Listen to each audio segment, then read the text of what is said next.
இனி வரும் காலங்களில் பெண்கள் எப்படி பாதுகாப்பாக இருக்க போகிறாங்க? மனிதர்கள் நாள ஆக ஆக மிருக குணம் வருது. ஏன் எதனால இந்த அதர்மம்? இன்னைக்கு நம்ம பணம் சம்பாதிச்சோம், படிப்பை சம்பாதிச்சோம், எல்லாத்தையும் சம்பாதிக்க மெய்ஞானத்தை மறந்துட்டோம். எந்த நாடு நகரத்தில் பாதுகாப்பாக மனிதர்கள் வாழ ஆரம்பிச்சோமோ இன்னைக்கு அந்த வாழ்வாதாரமே நம்ம இழந்துட்டு நிற்கிறோமோன்னு நம்ம ரொம்ப ஃபீல் ஆகுது. ஒரு மரத்துல ஒரு ஓட்டை இருந்தா கூட அந்த மரத்தையே சாய்ச்சிடுவானுங்க போல இருக்குது. ரிச்சோ மீடியா நேயர்களுக்கு வணக்கம். நான் உங்க ஹரிணி திருமுருகன். இன்னைக்கு நம்ம கூட இருக்கிறவங்க அம்மா சாமுண்டி மலாய்க்கா தான். ஸோ அவங்க கிட்ட நம்ம நிறைய விஷயங்கள் பேச போறோம். நிகழ்ச்சிக்குள்ள போலாம். வணக்கம். வணக்கம். இப்போ கலியுகம் அப்படிங்கிறது அதோட அழிவை நோக்கி நம்ம போயிட்டு இருக்கோமா? ஸோ இப்போ நடக்கிறதெல்லாம் பார்க்கும்போது அப்படிதான் அழிவு நோக்கி போல அழிவுல இருக்கிறோம். நம்ம எப்பவே ஆரம்பிச்சிச்சு. இன்னைக்கு தர்மம் இல்லாததால் தான் இன்னைக்கு அதர்மம் தலைவிரிச்சு ஆடுது.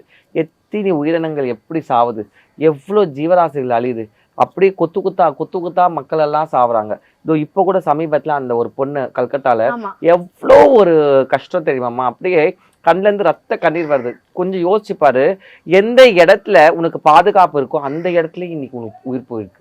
அதாவது அந்த பொண்ணு வேலைக்கு முடிஞ்சு போயிருந்தோ இல்லை வேற எங்கேயாவது வழியில இருந்திருந்தா கூட நம்மளுக்கு சரி ஏதோ நைட் டைம்ல அந்த பொண்ணு பாதுகாப்பு இல்லாமல் போய் இந்த மாதிரி ரவுடி பசங்களோ யாராவது பண்ணிட்டானுங்களே சொல்லிட்டு நமக்கு சொல்லலாம். ஆனா ஒரு வேலை இடத்துல நம்மளோட வாழ்க்கையே இங்க ஸ்டார்ட் ஆகுது. மாசம் கை நீட்டு நம்ம சம்பளம் வாங்குறோம். இங்க நம்ம இங்க இருக்கிறோம் சொல்லிட்டு அந்த அசதியில அந்த குழந்தை போய் தூங்கியிருக்கு. அந்த தூங்கின இடத்துல எப்படி மிருகங்களா ஆகி மிருகம் மாதிரி கட்டிச்சு கொதறி கொஞ்சம் கூட ஈவு இயற்கை இல்லாம மிருகங்கள் கூட இந்த காலத்துல எவ்வளோ விஷயங்கள் பண்ணுது. நம்ம பார்க்குறோம் இந்த யூடியூப்ல திறந்து அதுங்க பண்றது பார்க்கறது கண்ணை அள்ளி ஒட்டிக்கலாம் போல இருக்குது. அந்த மாதிரி எத்தனை கருணைகள். ஆனால் மனிதர்கள் நாள ஆக ஆக மிருக குணம் வருது. ஏன் எதனால இந்த அதர்மம்? ஏன்னா தர்மம் இல்லாதனால, தர்மம் குறைஞ்சிக்கினே போறதால மனிதர்கள்லாம் இன்னைக்கு மிருகங்கள் ஆகுறாங்க. இன்னைக்கெல்லாம் நிஜமா சொல்றேம்மா, இதோ இந்த அம்மா கோயிலை வச்சு சொல்றேன் நான். இனி வர காலங்கள்ல பெண் பிள்ளைகளுக்கெல்லாம் எப்படி பாதுகாப்பு பண்ண போறாங்க? பெண் பிள்ளையை பெற்றவங்களுக்கு எப்படி யார் பாதுகாப்பு தருவாங்கன்னு தான் நான்லாம் ரொம்ப யோசிப்பேன். ஏன்னா முன்காலத்துலலாம் நம்ம வீட்டில் ஒரு பெண் குழந்தை பிறந்துட்டா மனசில் ஐயோ மகாலட்சுமி நம்ம வீட்டுக்கு பிறந்தேன்னு சொல்லிட்டு அப்படி தாளாட்டி சீராட்டி அவங்க ஒரு காலத்துலேயும் அவங்க நம்ம பெண்கள் கொண்டாடி தான் இருக்கோம். இன்னைக்கு நம்ம இந்து தர்மத்தில் பெண் குழந்தை பிறந்ததுலேருந்து சரி, பருவமழை காலத்துலேருந்து, திருமண காலத்துலேருந்து, அதுக்கப்புறம் குழந்தை பெற்ற காலத்துலேருந்து நம்ம ஒரு காலத்தில் பெண் குழந்தைங்களை நம்ம கைவிட்டதே கிடையாது. எல்லா விதமான சீர் செஞ்சு அவங்களுக்கு அழகுபடுத்தி அலங்காரம் பண்ணி என்னென்ன பிடிக்கும் எல்லாம் பண்ணி மாமன் செய்கிறதுலேருந்து வீட்டுக்காரர்லேருந்து மாமனார் மாமியார்லேருந்து பெற்ற தாய் தகப்பன் அண்ணன் தம்பிங்கலேருந்து ஒரு குடும்பமே அந்த குழந்தைய நம்ம தாளாட்டி சீராட்டி தான் நம்ம கடைசிக்கு கொண்டு போகிறோம். நம்மளோட மரபும் அதுதான், நம்ம தர்மமும் அதுதான். நம்ம இந்து பெண்களை நம்ம அப்படி தான் பார்க்குறோம் இன்னைக்கு இந்த பாரத பூமியில். அப்படி இருக்கும் பொழுது இந்த மாதிரி அநீதிகள் நடக்கும்போது, அநியாயங்கள் நடக்கும்பொழுது அப்போ நம்ம என்னன்னு சொல்றது? முன்காலத்துலலாம் மிருகங்களை கடிச்சு குதறி தான் மனிதர்கள் சாவாங்க. நம்மலாம் இதிகாசத்தில் படிச்சிருக்கோம், என்ன நம்ம புக்ஸில் படிச்சிருக்கோம், எல்லாம் படிச்சிருக்கோம். அந்த காலத்தில் புலி உள்ளே வந்துருச்சு, ஒரு அம்மா தன் குழந்தைய காப்பாற்றுக்காக முறத்தால் அடித்து அந்த புலியை ஓட்ட நம்ம சொல்லியிருக்கோம். கரெக்ட் தானே? அப்படி இருக்கும் பொழுது இன்னைக்கு எந்த நாடு நகரத்துல பாதுகாப்பாக மனிதர்கள் வாழ ஆரம்பிச்சோமோ இன்னைக்கு அந்த வாழ்வாதாரமே நம்ம இழந்துட்டு நிற்கிறோமோன்னு நம்ம ரொம்ப ஃபீல் ஆகுது. இனி வரும் காலங்களில் எப்படி இந்த மக்கள் வாழ போறாங்க, எதை சார்ந்து அவங்க வாழ போறாங்க? இன்னைக்கு எல்லாத்தையும் பொய்ன்னு சொல்ற இவங்க எதை அப்ப மெயின் சொல்ல போறாங்க? நிஜமாலே தெரியல. இன்னைக்கெல்லாம் ஒரு பெண் குழந்தைய பெத்துட்டா ஸ்கூல்ல விடறதுக்கு பயமா இருக்குது. ஒரு டியூஷன் சின்ன குழந்தையும் பார்க்க மாட்டாங்க, 20 வயசு பொண்ணும் பார்க்க மாட்டாங்க. ஏமா வயசான கிழவியும் கூட பார்க்க மாட்டாங்க. ஒரு மரத்துல ஒரு ஓட்டை இருந்தா கூட அந்த மரத்தையே சாய்ச்சிடுவானுங்க போல இருக்குது. அந்த மாதிரி கேவலப்பட்ட ஜென்மங்களா இருக்க ஆரம்பிச்சுட்டாங்க. என்னோட கேள்வி என்னன்னா, இனி வரும் காலங்கள்ல பெண்கள் எப்படி பாதுகாப்பா இருக்க போறாங்க, யார் அவங்களுக்கு பாதுகாப்பா இருக்க போறாங்கன்னு தான் என்னோட கேள்வி.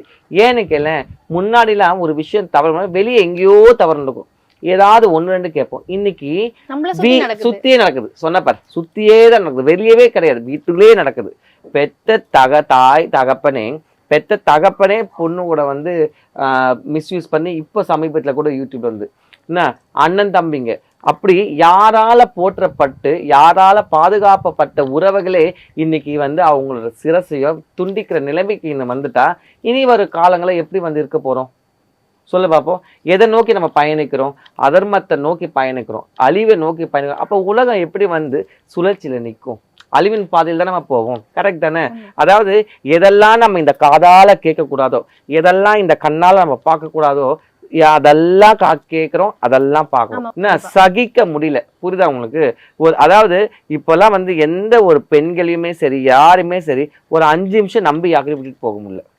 பயத்திலே எல்லாம் வாழ ஆரம்பிச்சுட்டாங்க. முன்னாடி இந்த பயமே இருக்காது. ஏன்னா முன்னாடி வந்து மொத்த ஒரு ரிலேஷன்ஷிப்போட, மொத்த ஒரு பாண்டிங் ஃபேமிலியோட, ஜாயிண்ட் ஃபேமிலியோட பாதுகாப்பாக இருந்தோம். நம்ம எங்கேயாவது வெளியே போனோம்னா வீட்டில் எங்கள் அம்மா இருக்காங்க, எங்கள் மாமியார் இருக்காங்க, எங்கள் அத்தை இருக்காங்க, அவங்க பார்த்துக்குவாங்க சொல்லிட்டு ஒரு நம்பிக்கையோடு இன்னைக்கு வெளியே போனோம். இன்னைக்கு நம்ம பணம் சம்பாதிச்சோம், படிப்பை சம்பாதிச்சோம், எல்லாத்தையும் சம்பாதிக்க மெயின் ஞானத்தை மறந்துட்டோம், ஞானத்தை மறந்துட்டோம், உறவைகளை பிரிஞ்சுட்டோம். இன்னைக்கு உறவுகள் இருந்து வெளியே வந்துட்டோம். நம்ம எல்லாமே வெளியே வந்து கடைசியில் என்ன நடந்தது?